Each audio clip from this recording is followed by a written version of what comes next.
Jaya Radha Madhava Kunja Bihari.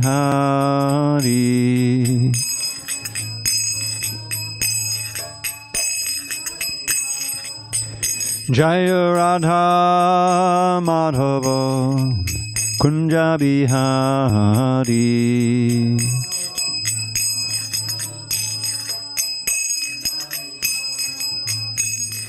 Gopi Janavallabha Girivardhari.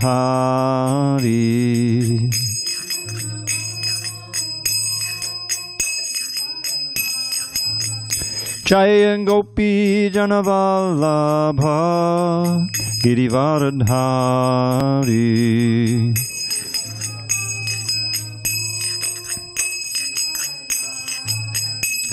Yashodanandana Bhajana Ranjana.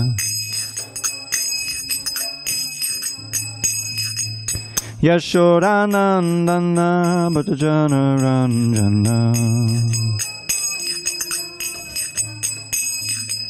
Yamuna Tira Vanachari. Yamuna Tira Vanachari.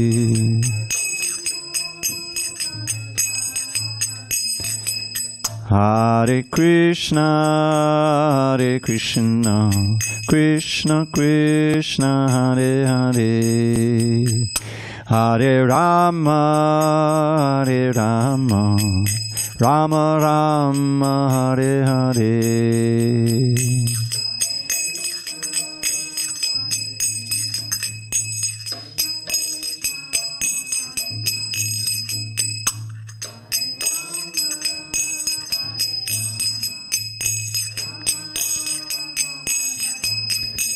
Hare Krishna, Hare Krishna, Krishna Krishna, Hare Hare, Hare Rama, Hare Rama, Rama Rama, Hare Hare.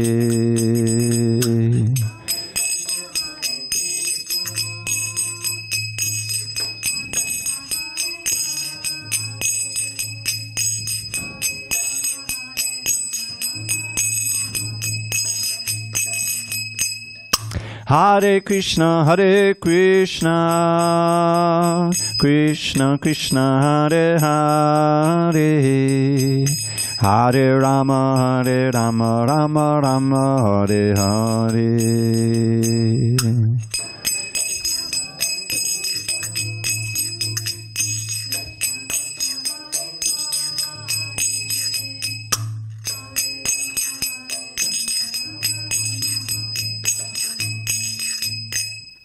Jaya Radha Madhava Kunja Bihari.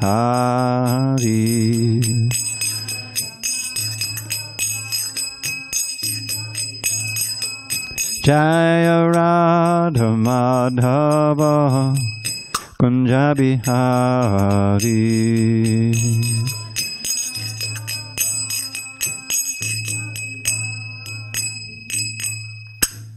Jai Mr. Pad, Paramahamsa Purusakacharya, Ashtottara Sri Srimad Divine Grace, Srila A.C. Bhaktivedanta Swami Prabhupada ki Jai. ISKCON BBT Founder Acharya Srila Prabhupada ki Jai. Jai Om Vishnupad Paramahamsa Purusakacharya, Ashtottara Sri Srimad Divine Grace, Srila Bhakti Siddhanta Saraswati Thakur ki Jai. Ananta Koti Vaishnavina ki Jai. Namacharya Srila Haridas Thakur ki Jai. Srimad Bhagavad Gita ki Jai. Samaveta Bhaktivinoda ki Jai. All glories to the assembled devotees. All glories to the assembled devotees. All glories to the assembled devotees. All glory to Shri Guru and Gauranga. All right.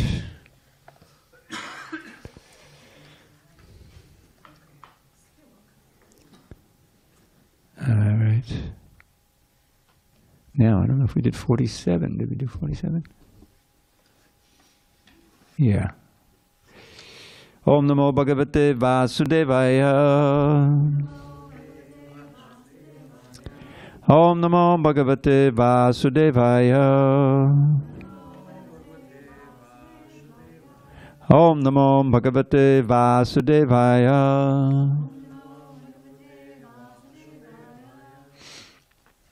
Okay. On this 11th day of October, 2023 in San Diego, we're reading from Srimad Bhagavad Gita as it is, translation and commentary by His Divine Grace A.C. Bhaktivedanta Swami Prabhupada. And we are in the second chapter, contents of the Gita summarized, text 48, on page 115. Yogastha Kurukarmani Sangam Tyaktva Dhananjaya Siddhya Siddhyo Samo Bhutva Samatvam Yoga Uchyate.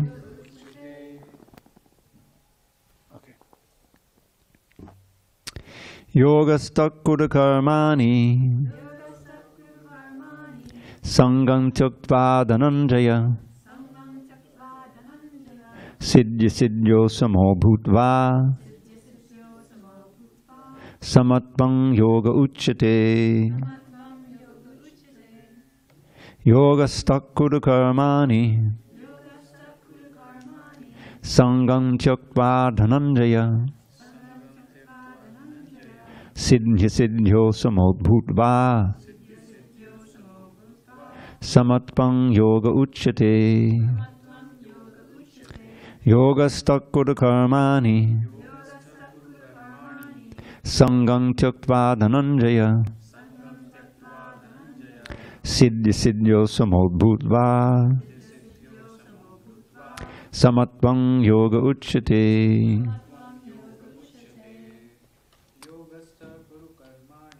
Yogastakura karmani Sangam Tyaktva Dhananjaya Siddhya Siddhyo Samo Bhutva Samatvam Yoga Uchyate. Yugal, you want to try? Yogastakura karmani Sangam Tyaktva Dhananjaya. All right, try it. Sangam Tyaktva Dhananjaya Siddhya Siddhyo. Okay. Bhutva. Siddhya Siddhyo Samo Bhutva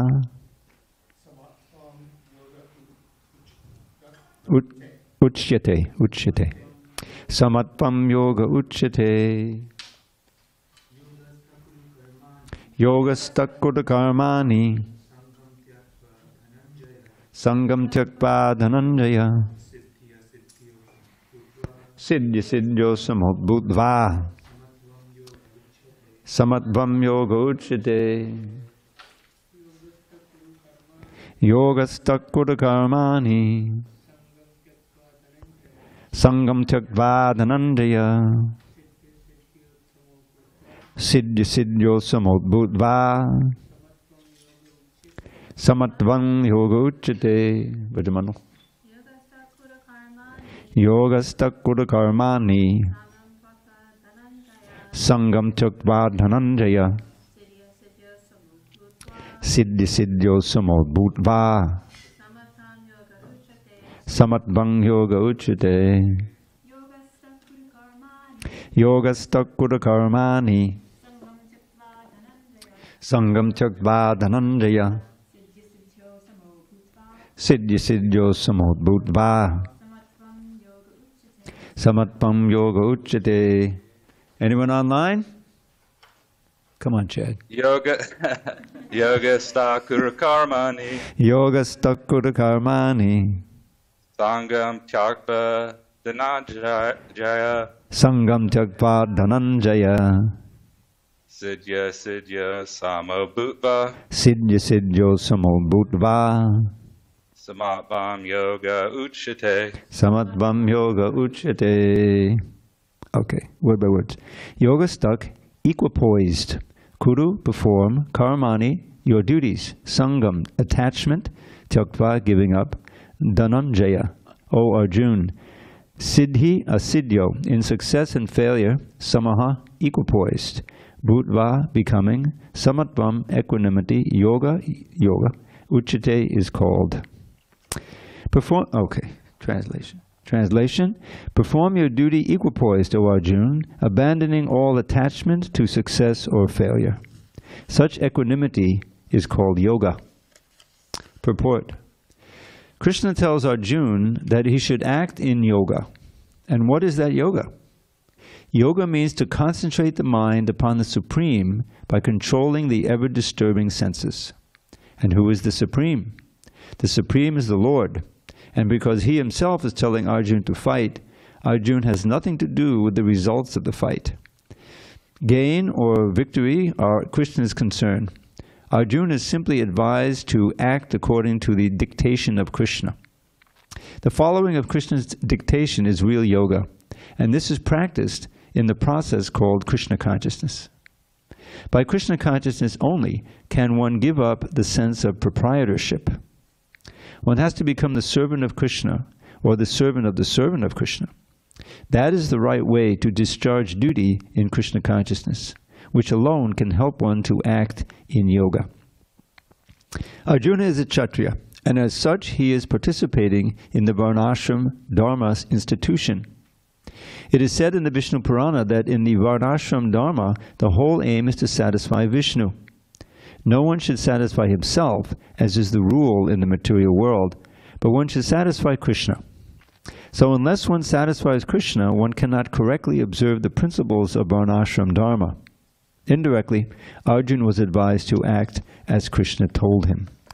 Om Jnana Timirandasya Jnanandana Shalakaya Chakshu Unmilitam Mena Tasmai Shri Gurave Namaha. I was born in the darkest of ignorance, but my spiritual master, Srila Prabhupada, opened my eyes with the torchlight of knowledge. I offer my humble obeisances unto him and all members of Sri Parampara. So, Krishna is speaking about yoga. And in this case, yoga actually means to link. It's just similar to the word yoke in English. And in the most highest sense, linking means to link one's self, one's soul, one's very self, to the Lord. And we understand from the philosophy that it means to relink, that this is our natural position. We're never really separated from God because everything is God. Everything is God's energy, and God is within our heart, everyone's heart. He's expanded there as the super soul. So we're not disconnected, but we think we are. We're dreaming. We're dreaming that there is no God. We can't see Him. We can't feel it in our illusory state. If you could, if you could just take that chair and bring it over there, because that's the lady side. Yeah, you can take the chair. That's it. There you go. Thank you. So our being disconnected from Krishna is a grand illusion. That's the big Maya. That's what Maya means. That's what is not. And in that supposed disconnection, we're thinking we're independent actors, and we can go here and do that and do that. And to a certain degree, that's true, but we can only do it by the blessings of the material energy, which is under Krishna's control. In other words, we're controlled at every step. This was one of the results. I don't want to say a silver lining, but the pandemic. Suddenly, everyone's all over the world. You started going along ordinary, and now everything has changed. There's a big threat, and the threat is the most intimate it can be to your very breathing.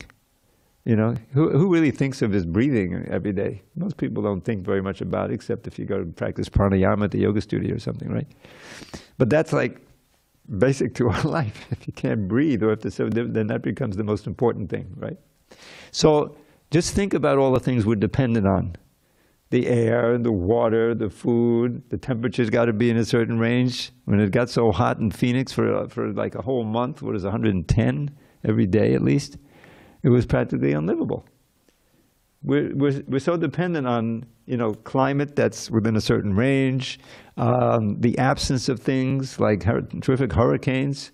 We had a hurricane scare here. It was almost like a joke, It was, the hurricane's coming, and because the thing happened in Hawaii and they didn't have the right, didn't really have very good warning. They kind of overdid it down here and said, okay, it's coming, it's coming, it's coming. And everyone was backing down the hatches and looking out. Well, it's drizzling out there. But the thing is, it's a threat, right? And, we know that. So this is one of the things that you have to understand in Krishna consciousness, that really we're dependent on, let's just put, intuitively, everyone knows, on higher powers, on big forces like the sun and the rain and the wind and the air and the food and all these things, for us to live every day and at every moment. So we don't really think of that every moment, but in Krishna consciousness we become aware of how dependent we are. We are dependent on a higher power, certainly on nature. And you learn that nature is controlled by Krishna. Maya jakshena prakriti suyate sacharacharam. Krishna explains in the Bhagavad Gita that this material energy is all simply an expansion of me. The earth, water, fire, air, ether, mind, intelligence, ego, these are all the elements which we're surrounded with and of which we ourselves are made, our bodies are made. And then it requires such a delicate balance of things that they go on every day nicely and you can be comfortable. But it's a total illusion to think that we're independent. We are under control and we're dependent. So Krishna consciousness means acknowledging that and trying to relink with the Supreme Personality who's in control of all of this, and who really is the most wonderful thing about Krishna consciousness is that powerful person who is in charge of everything, who knows everything, really has our best interests in mind. It's not that he's indifferent. It's not that he's a vengeful God. One mistake and you go to hell forever. No, that's not Krishna. Krishna is our beloved Father, and we are wandering souls. We've left, our home, and He wants us to come back. He wants us to come back to the land of eternal bliss and knowledge and eternal life, and what we call paradise. I have a little poem about that I'll share with you at the end. So all of this that we're reading now is basic instruction that is priming us for understanding our relationship and beginning to act in that relationship and reviving it, reviving our natural position as servants of God, which is the most comfortable thing. So this is, Arjuna is representing us. He doesn't want to serve. He doesn't want to do what Krishna wants him to do, because it's contradictory to his very deepest emotions. He has these material ties, to, especially, I always think of Bhishma and Drona, his beloved teacher and his grandfather figure. But so many others are on the opposite side and in his own side of cousins and brothers and relatives of various kinds and, friends and everything. And so he says, oh, God, I don't want to fight this battle. Even if I win, if I conquer, my spoils will be soaked with the blood of my friends and my beloveds. It'll be worse than losing. Better if I lose, So then it said, better if I just go walk off the battlefield and beg, And Krishna said, look, that'll be a tremendous disgrace for you, because they'll never think you did it out of, high motive. They'll think you're just afraid, cowardly. Your reputation will be ruined. What can be more painful? So he's speaking like that, but that's part of what his instruction. But the most important part here is that he's trying to instate Arjuna in the proper mentality of being Krishna's eternal servant. We know that he's his friend, but for everyone's benefit, the basic principle is to be the servant of God. And that requires determination. We learned that a few verses back. Remember that whole thing about vyavasayatmaka buddhi? Means determined to act in yoga and not being diverted by the allures of Maya to enjoy. Bhogaishwarya prasaktanam. That was a few verses back. It's a very famous verse. Those who are too attached to enjoying the senses and are seeking opulence in order to do that, and whose minds are bewildered, they cannot have firm determination to practice Krishna consciousness. Why do we need that firm determination? Because we're so conditioned to acting out of Krishna consciousness, to serve the demands of the senses, the demand of the mind, and we get into relationships in this world which are very demanding. You know, I have children now, I have a home, I have to pay the mortgage, all these different responsibilities. And, you know, I can't, you know, just try to negate those. Those are very important commitments. And these are attachments. They're described as ropes that bind us to this world. And remember, we've been through that the real basic mission of the soul, the Krishna soul in this world, is to try to break out of the bondage of birth and death, old age and disease, called the samsara. Samsara, Buddhists use that term a lot, and it's true. Samsara. And it's like, compared, we sing a song every morning. The first words, and those of us who are going to Mangal Artik, starts at 4:30, and we sing this song every day. Samsara dhavananadita loka tranaya karunya ganaganatmam. But that first phrase, samsara, it describes it's like a blazing forest fire.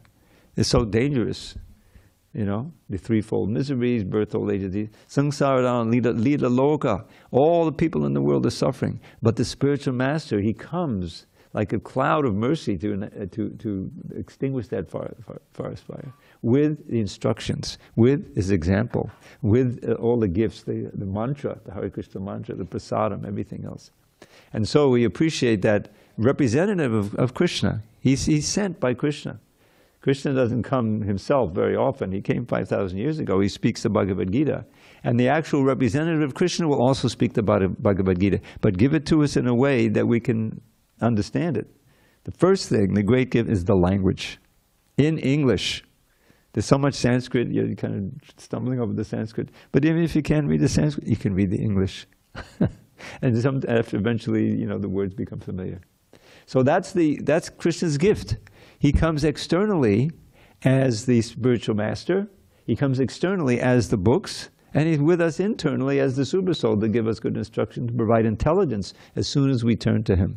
So we have all of these facilities if we want to pursue it. But it requires that we develop our faith, because it's all very mystical and mysterious, this whole thing. We can't see the spirit, we can't, even the soul is invisible. Many people don't even believe in the soul, what to speak of God, because you can't see it, you can't weigh it, you know. But it's the most intimate thing to us. Consciousness, where does it come from? You know, does it really make sense that the combination of matter produces consciousness?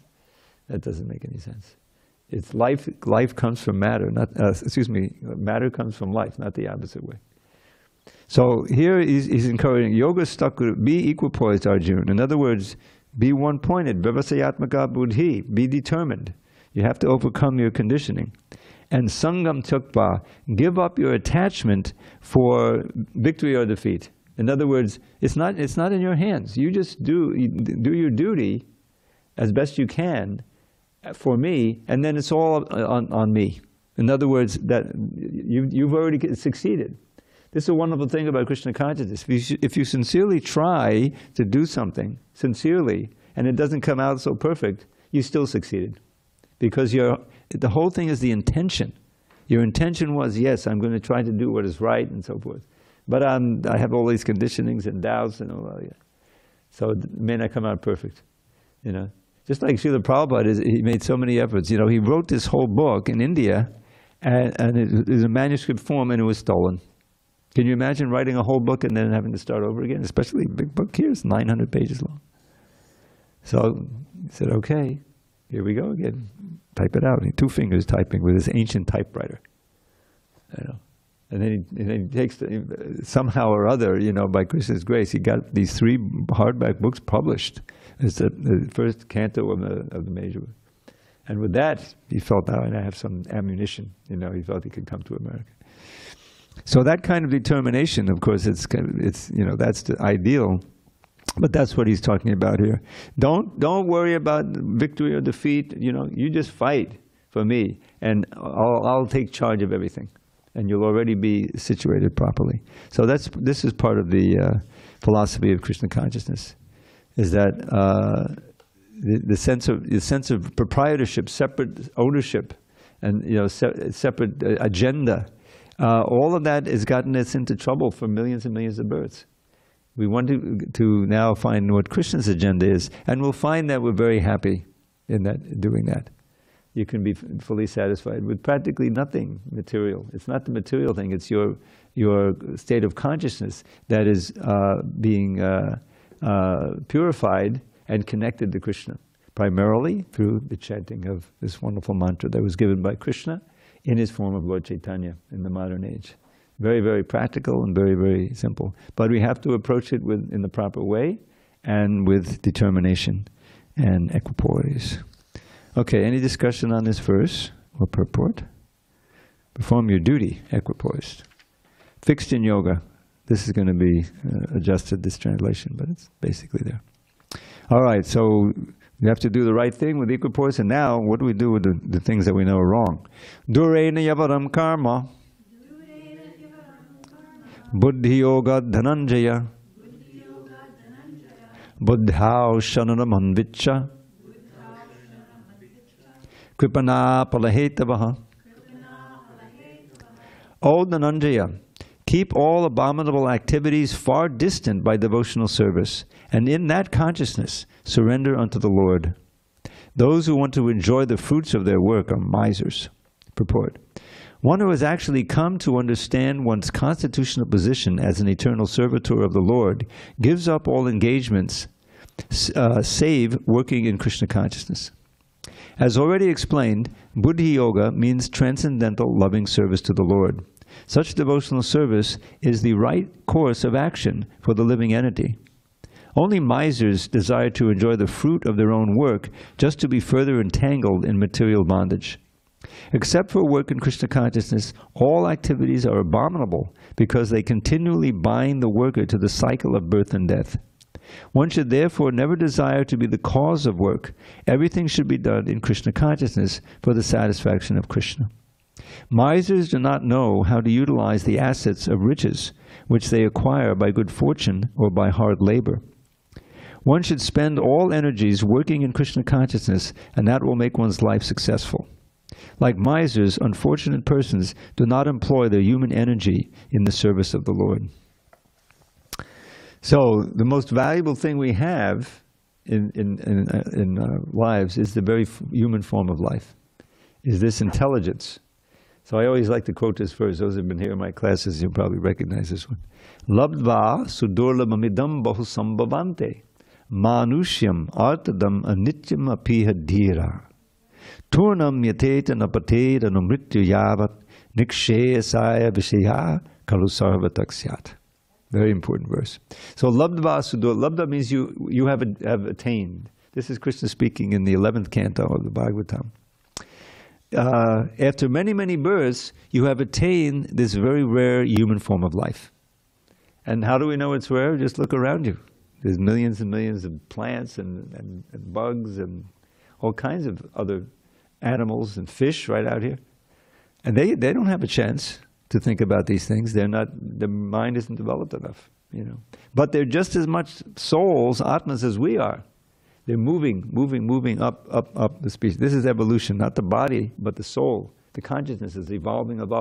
And now, we fortunate souls have come to the human form of life. So he's saying here, manusham, as a man, the very word is the same. Artadam, it's such an important word. Artadam means, arta means something of value. It often, depending on the context, it often means money, but it can mean anything of value. And here it means what is called yasva-arta or yasvarta, the goal of the soul, what is most valuable to the soul. Again, just to emphasize, to break out of the bondage of birth, old age, disease, and death, and to go back to our home, back to Godhead, for an eternal life of bliss and knowledge. That's basically what Krishna consciousness is all about. Now, you say, well, I never heard anything like that. What is that? That's why we have the books, and we have accounts of our, not just Srila Prabhupada's life, but a whole line of realized souls who have directly experienced this and have left descriptions of their experience. They have no reason to spin out some kind of fantasy, a novel. They're recounting their own experiences. And so this verse says, you've attained this form, artadam, which can give the greatest value, but like all forms, it is anityam. It's temporary. The clock is running, obviously. We're all about ready to lose this particular form in a few years, decades. So one has to be dhira. Such an important word. This word came up earlier in this chapter several times. Dhira means sober-minded, self-controlled, not allowing just the whims of the mind to take hold, but to really think over, this whole proposition. So dhira, and then if you're really dhira and you're intelligent, then here's what you're going to do. Turnam yateta, without wasting any time, immediately. Yateta, strive. Napateta namrityaya, but as long as you have your body still alive. Strive for what? Now here's a key word, nikshreyasa. The word shreyas means good. And nikshreyasa means the ultimate good that there can be. Now there are good things to strive for that aren't the ultimate good. Right? You want to strive for say prosperity in this world. You want to strive to be a good person and help with charity. That's all very good, But it's not nikshayasa. It's not the ultimate good. The ultimate good for ourselves and for others is to become Krishna conscious and spread this knowledge, the ultimate knowledge, for others, to also save others from birth and death, old age and disease. You see? The most valuable thing, obviously, even on the material level, is that you don't have to die anymore. You don't have to get old and diseased. It's no fun. I had a little bout with COVID. I mean, it wasn't serious, thank God. But it took me out of circulation at a very critical time, Radhashtami. I missed the whole festival. Yeah, have a seat, please. Or you can take the chair and bring it over here. So, but we had one of our really beloved devotees died of COVID here a couple of years ago, and another one passed away from cancer. And a worldwide famous, wonderful guru and leader of our movement passed away at the beginning of the pandemic, Bhakti Charu Swami, And so this is life. Is that you come and you go. You front and stretch your hour on the stage. What did Shakespeare say? So we have our hours and minutes and maybe years left. What are we going to do with them? How are we going to spend them? Because you spend it. For the greatest return. What's the biggest investment? Let's just speak in those terms. How do you invest your time and your energy and your intelligence? And so Krishna is teaching us. So this verse says, Nikshayasaya vishayakala sarvatakshat. Don't waste it in pursuing different varieties of sense gratification. You've experienced them already in all the other lifetimes. And all it's done is brought you back again to birth, old age, disease, and death. So strive for God consciousness, self-realization. That's what this is all about. And the process is not out of anyone's reach. If you're really determined, if you pray, you can chant, everyone can chant Hare Krishna. And with that chanting, if you pray to Krishna, please give me the strength, please give me the intelligence to pursue this process and to succeed. It's actually a prayer. That's the promise. So here, Krishna is giving so much instruction. On the positive side, he said in the previous verse, perform your duty equipoise, fixed in yoga, abandoning all attachment to success or failure. Okay, so be indifferent, transcendental to that. And now all of the different things that we can do, which we're familiar with, that can interrupt our process, that can steal our mind away, throw those away. Dura yavaram karma. By the strength of Buddhi Yoga, which Prabhupada explains, Buddhi Yoga is Bhakti Yoga, but with the emphasis on your intelligence, because that's really what counts.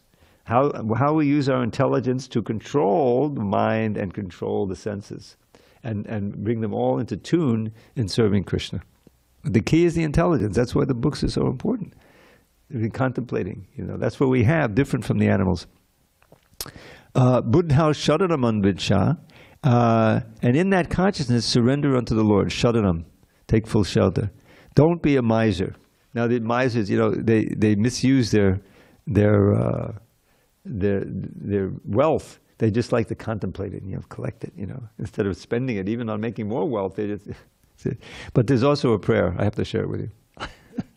The prayer to become a miser. I want to be a miser. So it goes, Vichayani, Vichayani, Vichintyani, Punak Punah, Kripanasya. The Kripa is the miser.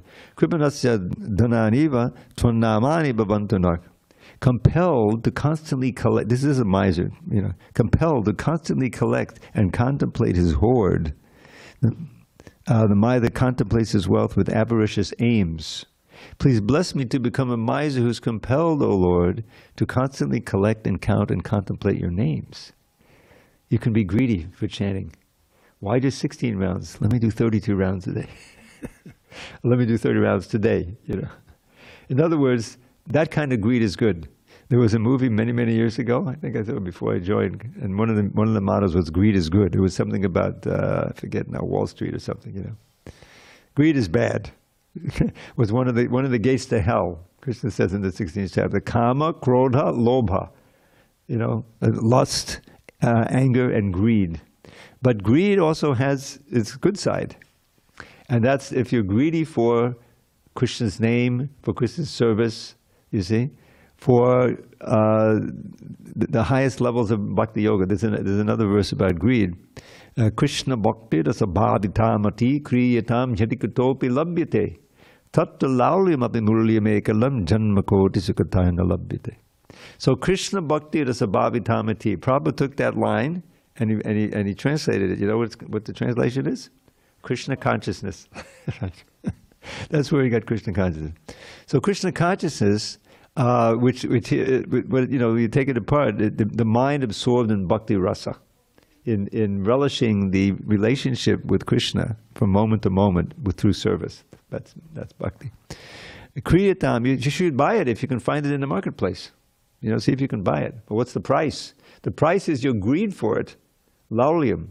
You have to develop the desire to be Krishna conscious, and then you'll be willing to go through any austerities and sacrifice in order to get it. And that it's an invaluable jewel. So we should covet that like anything, and we can become greedy for the holy name. And the other says, well, please bless me to become a miser, so I'll always contemplate and collect your names by chanting like that. So. But material greed is very bad because it means that you're simply absorbed in stealing Krishna's property, and that cannot be good. So here Krishna is okay with. Let's see, which one did we do? 49 or did we do 50 already? 49, yeah. So here is there's so many, and this is where knowledge comes in, the nectar of devotion. There are so many do's and don'ts. The thing is that there are so many things that we have to avoid that we may have been involved in that take our mind away, that put us in the modes of nature, that destroy our desire to be Krishna conscious. So that's where association comes in, associating with devotees. That's why these temples are so important. Associating in person. When you read this book, when you read this particular book, or all the Prabhupada's book, especially this book, you're associating with Krishna's pure devotee, and you're associating with Krishna. He's there speaking. We should think like this: if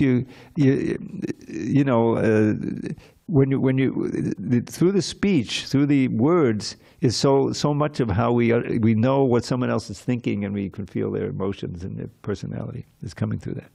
So these sacred words, the Bhagavad Gita, and the explanation by Srila Prabhupada, we're getting the best association there can be. Association of the Lord and association of His pure devotee. If we take it that and we really study nicely and we absorb, then we'll make rapid advancement. And we'll feel the purification and we'll feel the power of these words and the truth of them. So he's saying, cast it far away. There's certain do's and don'ts. Like let's one of the most the easiest one, the one that oftentimes precedes involvement in devotional service, and that is giving up meat eating. There's so many reasons. Just the idea that I'm causing so much suffering to these poor animals. I don't need it to live. I remember I became a vegetarian wholly and solely for health reasons. Anyway, it's a long story. I got very sick when I was living in New York back in late 60s. And I had a whole month in the hospital with hepatitis, I came out. And so I started reading up on, certain regimens that I could have. And one was not just vegetarian, but raw food. Raw, a lot of juices and everything. Anyway, I got into that. But it was vegetarian. And then eventually, of course, I came across the devotees through practice of yoga. And then I realized, yes, it's so unnecessarily cruel to have all of this, this vast meat eating, slaughterhouses, all of these different things. So becoming a vegetarian, and that's often a way, because it definitely affects your consciousness as well, just to become vegetarian, that you're more receptive to these kind of thoughts, to very interested in transcendence and self-realization can come. Otherwise, if you're too involved, there's always a verse. Nivritta tarshad upagiyamanan, babavshadat shotamano viraman, kauttama shloka gunana varat, puman varajeta bina pashugnat. Pashugnat literally means one who's killing animals. So this says, at the very beginning of the 10th canto, practically the third verse in the whole 10th canto, Parikshit Maharaj is speaking to Shukadev, please now describe Krishna's pastimes, And he's saying, Nivritta Tarshar means those who are free of the thirst for material things. Pure devotees, when they glorify the Lord, very, very potent. Upagiyamana, they're singing. Bhavaushada Shotamana, they're singing songs that describe you, the Hare Krishna mantra, which serve as a bhavaushadi. This is like a medicine to cure the disease of birth and death. And it's not a bitter medicine. Shrota mano abhirama, they're very delightful for the ears and for the mind, So this is what he's been hearing now for, 7, 8 days, 5 or 6 days. He's at the 10th canto. And now he's getting to the heart of it, the 10th canto, Krishna's personal pastimes. Shrota mano abhirama, delightful for the mind and the ear.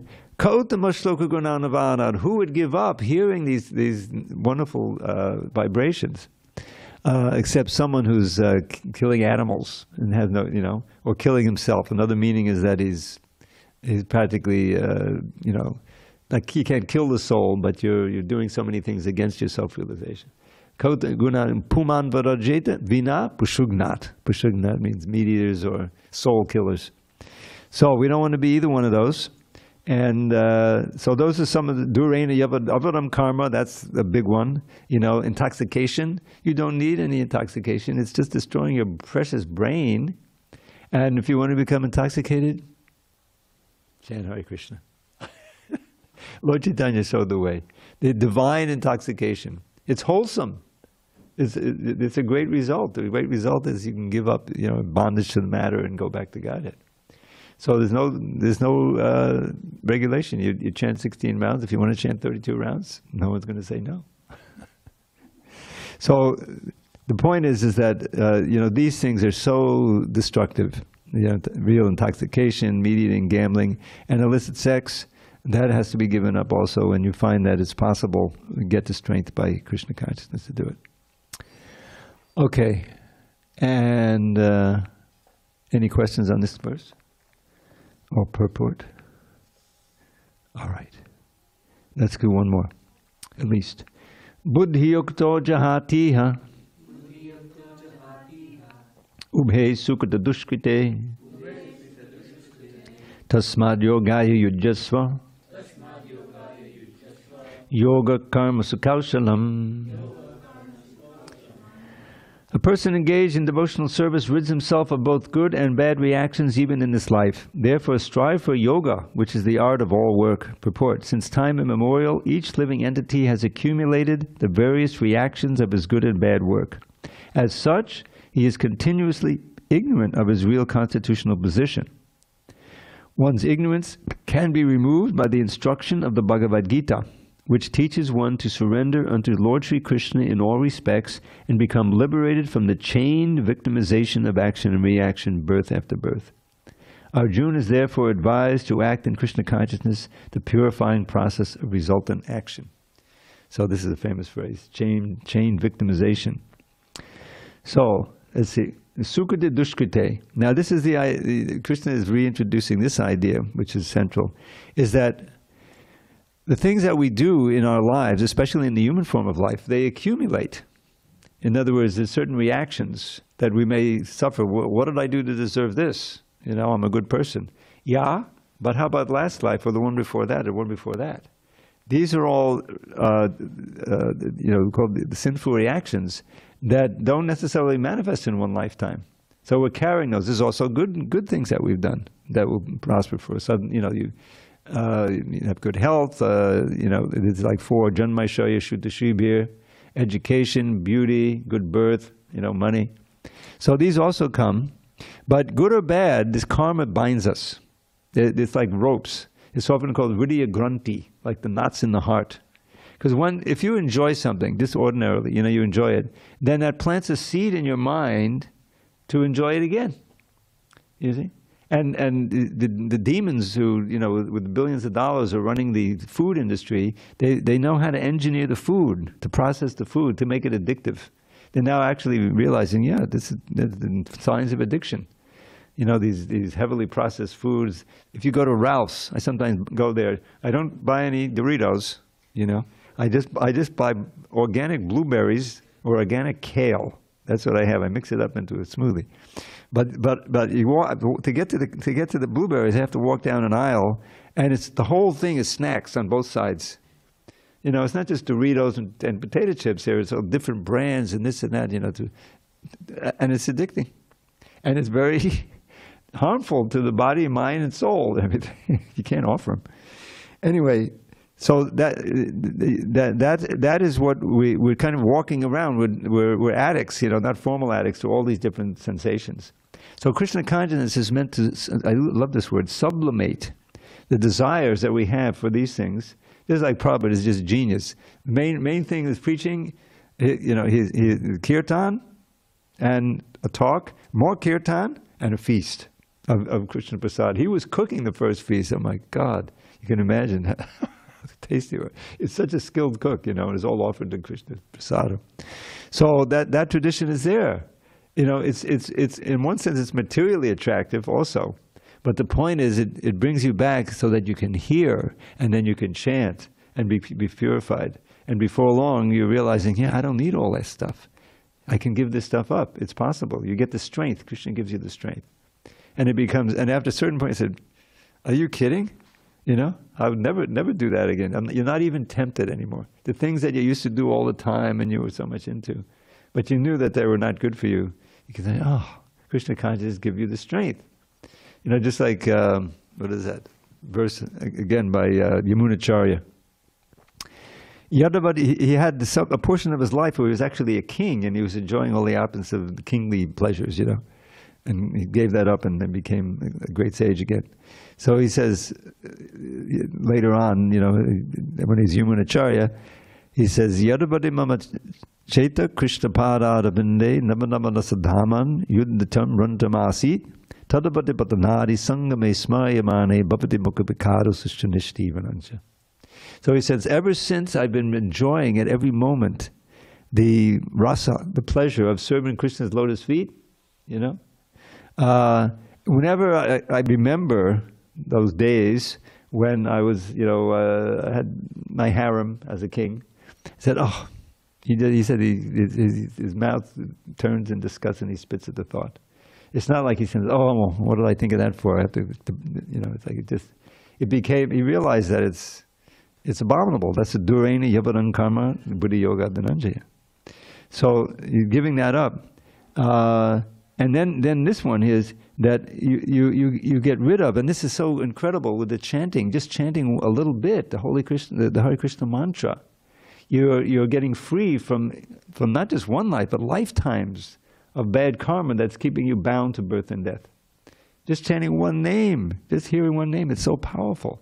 What to speak of chanting regularly, you know, because we do things that we shouldn't do, you know, but Hare Krishna, it's a purifying process. Cheto Darpana Marjanam, the first words of the Shikshastika, is polishing the heart, polishing the heart. And Krishna's, after all, he's in charge of all that, you know, the material energy. And if you're chanting regularly, then you're not incurring any bad karma or good karma, And eons of lifetimes of being erased. It's the most auspicious thing. Modana Modana Metan, I have a poem for this one. Modana Modana Metan, Mangalam Mangalanam, Sakadaningamavalli Satpalam Chitswarupam, Sakadabi Padigitam, Shadya Heliava, Bhagavadanadamatram Tadiate, Krishna Nama. Of sweet things, it's the sweetest you will taste at any time. Of things that bring good fortune, it's the perfect paradigm. Of all the Vedic writings, it's the transcendental fruit, the very form of spirit, unalloyed and absolute. When uttered even once with faith or uttered once with none, from birth and death it truly will deliver anyone. And in the end it brings pure love for Krishna, life's true aim, so cast away all doubt and chant Shri Krishna's holy name. Marana Marana Meda.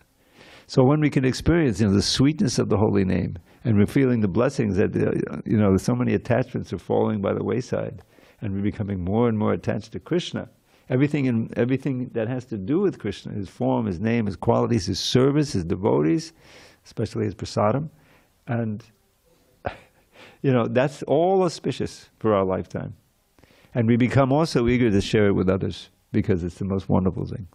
So this is what Krishna is speaking about here, and he will go on to describe in this first chapter so many important instructions. All right, so this is kind of a substantial purport to 51, so we'll skip that one. And I'll give you a couple of little more poems before we adjourn for the week and have our kirtan. Actually, I brought this for that very reason. Let's see if I can... Oh, yes. So, we're coming up on Govardhan Puja, right? Damodar month. So we'll have one little poem about Damodar. Damodar means tied around the belly. That's right. It's a name for Krishna when he was a naughty boy. And let's see. Oops. Okay, I went too far. So, I think I remember this one. So there's a beautiful painting. Actually, this is based on that painting, that little frieze there. You see where Mother showed us tying up Krishna, but the artist forgot something. The big grinding mortar. She's just tying him.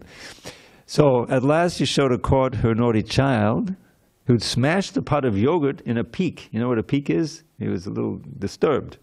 She left him. So at last Yashoda caught her naughty child, who smashed a pot of yogurt in a peak. Though seemingly annoyed, she felt beguiled by little Krishna's loving charm unique. "Oh, imp, I've caught you now, but do not fear. You see, I've thrown the stick upon the floor. But I must bind you with these ropes, my dear, lest you increase your mischief more and more." And so Yashoda bound her little son, who hid his glory to evoke her love. The blessings she enjoyed are never won by gods and goddesses who dwell above. Okay. So, Krishna's going into the forest. He's walking into the forest. A beautiful painting. I remember I was there when Muralidhar painted it in 74, 75. And Krishna's going. He's blowing the flute. He's just leaving the village. All the gopis are out there watching him. The cows are around. The boys are there, and it's ideal. So this is a meditation on that. There's a verse for it. I'll just give you the English. With lovely peacock plume upon his head, and fragrant flower placed upon each ear, he enters Braja's woods with graceful tread, a handsome dancing actor without peer. His golden yellow raiment brightly glows, his splendid garland reaches to his knees, and from his luscious lips the nectar flows and fills his flute with charming melodies.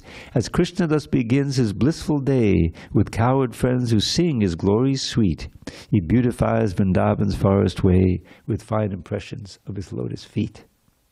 Now, we have another one right after that. So now the boys and Krishna, they've gone out of the town. Now they're finally free from the prying eyes of all the elders. And so they start to run. Krishna and Balaram are running along the Yamuna, and they're inviting their friends to join them. "Let's go," said Krishna, "don't delay at all." And he and Balaram began to run ahead of all their coward friends who called, "Oh, Krishna Rama, let us join the fun." And off they ran to Braja's forest haunts, to play in every bower, grove, and sward. The boys would tease their friend with playful taunts, forgetting his position as the Lord. Shri Krishna is inviting us as well to join him in his pastimes, which enthrall. The wise heed Krishna when they hear him tell, "Let's go, my friends, do not delay at all."